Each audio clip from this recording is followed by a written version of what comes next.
Escondida en la despensa, lejos de la mirada de su ama, la criada Isabel le ofreció su propio plato de pollo y arroz al niño de ojos tristes. «Come, ángel mío, hoy no tengo hambre», susurró desconsolada, mientras su propio estómago rugía de hambre. El hijo del millonario, Mateo, devoró la comida con una desesperación impropia de un niño de su posición, con una mirada a la vez culpable y agradecida. La escena era un secreto doloroso, un pequeño festín de rebeldía y bondad en una casa donde la abundancia era una cruel ilusión. Esa empleada doméstica era Isabel, una madre soltera cuya vida consistía en un largo viaje diario al trabajo. Dejó a su hijo pequeño en un humilde barrio de Bogotá para cruzar la ciudad y trabajar en la lujosa mansión de la familia Montoya, en el exclusivo barrio de Rosales. Cada peso que ganaba era sagrado, una garantía de que su hijo, a kilómetros de distancia, nunca sentiría las punzadas del hambre. Su experiencia como madre, sin embargo, le dio un sexto sentido, una sensibilidad para los dolores invisibles, y desde el primer día notó la ansiedad en los ojos de Mateo, un niño que parecía hambriento no de atención, sino de algo mucho más básico. La motivación de Isabel fue, al principio, su propio hijo, pero al presenciar la soledad de Mateo, el corazón de su madre se ensanchó. Vio a un niño que lo tenía todo menos lo indispensable. Vio su mirada fija en la comida con una intensidad que no era codicia, sino necesidad. Vio su falta de energía, su apatía. Mientras el padre veía a un niño de luto y la madrastra veía malestar, Isabel, con la claridad de quien conoce el verdadero hambre, fue la única en diagnosticar la enfermedad secreta de aquella casa, el abandono, servido en un plato vacío, y su instinto protector, más fuerte que el miedo, la impulsó a actuar. La antagonista en ese hogar era Renata, la nueva y joven esposa del millonario Javier. Obsesionada con la imagen de la perfección y profundamente insegura en su nuevo rol, veía a Mateo no como un hijastro, sino como un recuerdo vivo y persistente de su difunta primera esposa, una santa a cuya sombra jamás podría florecer. Su crueldad no era manifiesta, sino sutil, un veneno administrado en pequeñas dosis, siempre fuera de la vista de su esposo. Y su arma predilecta, la más perversa de todas, era la comida, el símbolo más primario del cuidado maternal. Cuando Javier viajaba por negocios, lo cual ocurría a menudo, la imagen de madrastra cariñosa de Renata se desvanecía. Por pequeñas rabietas, un juguete extraviado, un no susurrado, castigaba a Mateo de la manera más invisible y devastadora, privándolo de comer. «Necesitas aprender disciplina», le decía con cruel dulzura. «Además, estás engordando». Estas eran mentiras que lo aislaban, lo avergonzaban y lo dejaban hambriento, un abuso silencioso que no dejaba cicatriz en el cuerpo, solo en el alma, y del que nadie, salvo una atenta señora de la limpieza, sospecharía jamás. Y así, la mansión Rosales se convirtió en escenario de un banquete secreto. Mientras Renata se deleitaba con exquisitos platillos en el comedor, Isabel, en la despensa, compartía su modesta ración de comida con su heredero hambriento. Era un pacto silencioso entre los dos oprimidos en aquella casa, un vínculo forjado en el hambre y la bondad, bajo el riesgo constante de ser descubiertos por el tirano que los observaba con ojos de halcón. Isabel sabía que lo arriesgaba todo, pero cada cucharada que Mateo tomaba era una pequeña victoria contra la crueldad, un acto de desafío que lo mantenía literalmente con vida. La guerra silenciosa de Isabel se libraba en cada comida. Cuando Javier estaba en casa, la mesa era abundante para todos, pero en cuanto su avión despegaba, el festín de Mateo terminaba. Isabel refinó entonces su estrategia de rebelión. Empezó a cocinar un poco más de su propia comida en casa, guardando porciones extra en su bolso. Pequeños paquetes de amor y sustento que pasaban desapercibidos. Su humilde bolso de trabajadora se convirtió en el arca de la alianza, que garantizaba la supervivencia del principito hambriento, justo delante de las narices de la malvada reina. Renata, sin embargo, no era tonta. Aunque desconocía el contrabando de comida, percibía la creciente conexión entre la criada y su hijastro. Vio cómo los ojos de Mateo se iluminaban cuando Isabel entraba en una habitación. La lealtad del chico hacia la criada era, para ella, una afrenta, una traición, y su sospecha la convirtió en justiciera. Empezó a seguir a Isabel por toda la casa, inspeccionando su trabajo con obsesivo rigor, buscando cualquier desliz, cualquier error que pudiera servir de pretexto para el despido. La tensión en la casa era palpable, un juego del gato y el ratón entre la crueldad y la compasión. El conflicto interno de Isabel era una tortura. Cada día era una apuesta arriesgada. Mientras alimentaba a Mateo, sentía la alegría de hacer lo correcto, pero también el miedo paralizante de ser descubierta. Perder ese trabajo significaría que ya no podría mantener a su propio hijo. La ironía era cruel. Para ser la madre que Mateo necesitaba, arriesgaba su capacidad de ser madre de su propio hijo. Era un sacrificio diario, una decisión imposible que tomaba con cada plato de comida que escondía, con cada mirada sospechosa de Renata que evitaba. La situación llegó a un punto crítico cuando Javier anunció un largo viaje de negocios a Asia. 2 semanas. Para Renata, la noticia fue un regalo. 2 semanas de poder absoluto e incuestionable.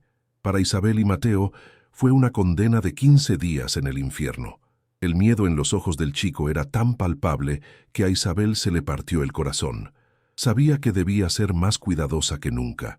La prolongada ausencia de su padre intensificaría aún más la vigilancia de Renata y su crueldad. A medida que transcurrían los días del viaje, el hambre de Mateo se hacía más evidente y los riesgos de Isabel aumentaban. Empezó a dejarle bocadillos en lugares escondidos de la casa, una fruta detrás de un libro en la biblioteca, un sándwich al fondo del armario de los juguetes. Eran operaciones clandestinas, misiones de rescate en territorio enemigo. Ella y el niño se comunicaban con miradas, con señales secretas. Su complicidad, forjada en la adversidad, se convirtió en su única arma contra la tiranía de su madrastra. Ya no eran solo un niño y una criada, eran aliados en una guerra por la supervivencia. Mientras tanto, al otro lado del mundo, Javier cerraba el trato más importante de su carrera. Satisfecho y con nostalgia, miró su billete de vuelta. Su vuelo tenía una larga escala en París, pero la imagen de la cara de su hijo, tan triste en su última videollamada, lo inquietó. Impulsivamente hizo una llamada. Canceló la escala y la cambió por un vuelo directo, más caro, pero que lo llevaría a casa un día antes de lo previsto. Decidió no decírselo a nadie, imaginando la feliz sorpresa que recibiría al llegar. No podía imaginar que la verdadera sorpresa sería suya. Mientras su avión privado surcaba el cielo rumbo a Bogotá, con un padre ansioso por abrazar a su hijo, en su mansión, Renata, creyendo tener otras 24 horas de control, sirvió la cena. Para ella, salmón a la plancha. Para Mateo, un trozo de pan seco y un vaso de agua, castigo por dejar un juguete en el suelo de la sala. Y en el comedor, Isabel, pálida de hambre y cansancio, se disponía a ofrecerle su propio plato de pollo con arroz, sin saber que el juez de este banquete secreto estaba a punto de llegar a casa. La puerta principal de la mansión se abrió en un silencio inesperado. Javier entró, maleta en mano, con una sonrisa en el rostro, anticipando los gritos de alegría de su hijo. Pero la casa estaba extrañamente silenciosa. Dejó la maleta en el recibidor y caminó hacia la cocina. Su corazón comenzaba a sentir una inexplicable inquietud. Fue entonces cuando oyó un susurro proveniente de la despensa. La pequeña despensa, contigua a la cocina. Curioso y un poco alarmado se acercó, deteniéndose en las sombras del pasillo, fuera de la vista. La escena que presenció lo golpeó con la fuerza de un golpe. Vio a Isabel, su criada, pálida y visiblemente cansada, entregándole su propio plato de comida a su hijo, Mateo, y vio a su hijo, el heredero de su fortuna, devorando el sencillo arroz con pollo con una voracidad que lo aterrorizó. No era el hambre de un niño que se salta a la merienda, era el hambre desesperada de alguien que no ha comido en mucho tiempo. Y la pregunta que estalló en su mente fue inmediata y terrible. ¿Por qué su hijo comía la comida de la criada como si fuera un náufrago? La sospecha, monstruosa e increíble, tomó forma. ¿Era su esposa, la mujer que amaba, capaz de tal crueldad? La negación luchó contra la evidencia visual, pero la imagen de su hijo comiendo de esa manera era una prueba que su alma no podía ignorar. En lugar de estallar, se retiró a las sombras, con su mente de estratega tomando el control. La furia dio paso a una frialdad calculadora. No los confrontaría, los desenmascararía. Necesitaba pruebas irrefutables y sabía exactamente cómo obtenerlas. Salió de la casa tan silenciosamente como había entrado y se dirigió a un hotel, con el corazón helado. A la mañana siguiente ejecutó su plan. Llamó a casa, fingiendo estar todavía en Nueva York, y le dijo a Renata que su vuelo se retrasaría un día más. Luego, desde la habitación del hotel, abrió la aplicación en su teléfono que le daba acceso a todas las cámaras de seguridad de su casa, y observó. La mañana transcurrió como una película de terror doméstica.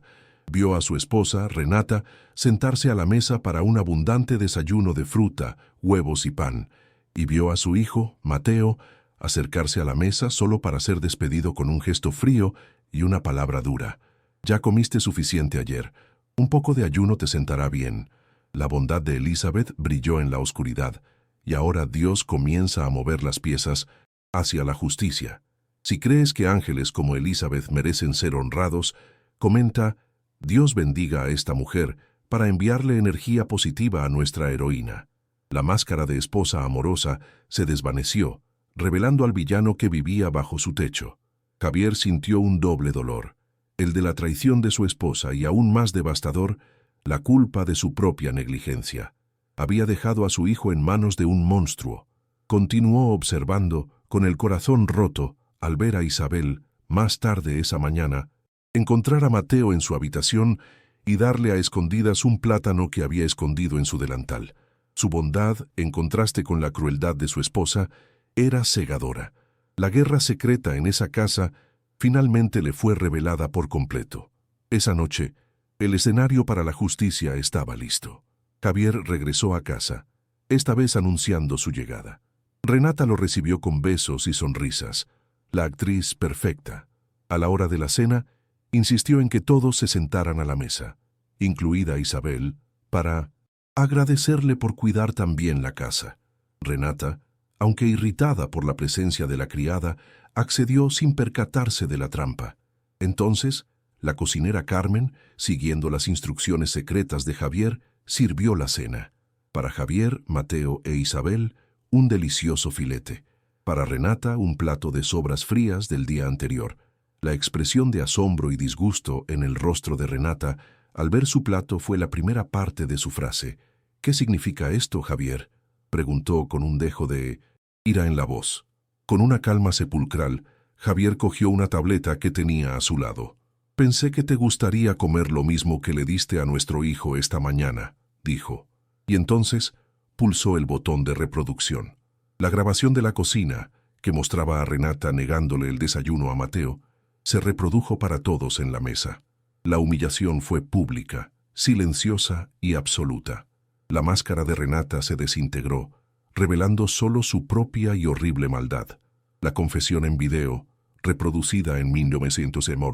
La pantalla brillante de la tableta fue la sentencia final de Renata. La máscara de la novia perfecta se desintegró, revelando el rostro de una mujer cruel y acorralada. Intentó negarlo, pero su voz quedó ahogada por la evidencia irrefutable de su propia maldad. Esa misma noche, la mujer que se casó por estatus y lujo fue expulsada de la mansión, despojada de todo. Su caída fue tan silenciosa y fría como la crueldad que había perpetrado. Javier, consumido por una culpa abrumadora, no sintió placer en la venganza, solo el amargo sabor de su propia y terrible negligencia. Con la fuente del veneno expulsada de la casa, reinó un silencio diferente, uno que no era de miedo, sino de sanación. Javier fue a la habitación de su hijo, quien lo miró con una mezcla de alivio y confusión. Por primera vez, su padre se arrodilló frente al niño y, con lágrimas en los ojos, le pidió perdón. «Perdóname, hijo mío», susurró con la voz quebrada. «Perdóname por no verte, por no protegerte. Te prometo que de hoy en adelante seré el padre que mereces». En ese abrazo, La apariencia de la familia perfecta dio paso a la dolorosa pero real verdad de una familia que aprende a reconstruirse. En esta cena se está impartiendo justicia divina. Si tu corazón se regocijó con esta escena y crees que la crueldad siempre cosecha lo que siembra, deja tu me gusta como amén a este momento. Bendigamos este video con tu me gusta. Luego, Javier buscó a Isabel. La encontró en la cocina, en lugar de su sacrificio silencioso, y la miró con una humildad que nunca había conocido. Isabel, fuiste la madre que mi hijo necesitaba cuando yo no podía ser padre. Ningún dinero puede compensar tu bondad. No solo la ascendió a jefa de limpieza, sino que, en un acto de verdadera justicia, creó un fondo para asegurar la educación completa del hijo de Isabel, desde la primaria hasta la universidad. Por fin, recompensaba su sacrificio con lo único que realmente importaba, la seguridad del futuro de su propio hijo, meses después. La cocina de la mansión de Bogotá ya no es un lugar de secretos, sino de alegría contagiosa. Sentados a la mesa, compartiendo una merienda abundante, están tres chicos, Javier, su hijo Mateo y el hijo de Isabel, quienes ahora pasan las tardes juntos después del colegio. Ríen, arman un lío, una escena de feliz normalidad que antes parecía imposible. Desde la puerta, Isabel los observa, ya no como una sirvienta temerosa, sino como la guardiana de esta nueva e improbable familia, la matriarca de facto de la casa, cuyo corazón los salvó a todos. La pobre criada que proveyó su única comida no solo salvó a un niño del hambre, también salvó a un padre de su propia ceguera y le enseñó que la verdadera abundancia no reside en una mesa suntuosa, sino en el amor que la comparte. Su historia nos enseña que los actos de bondad más discretos son los que más ruido hacen en el universo, y que el instinto maternal es la fuerza más poderosa de la naturaleza. ¿Crees que la bondad puede cambiar el mundo? Deja un comentario, dale me gusta si esta historia te conmovió y compártela.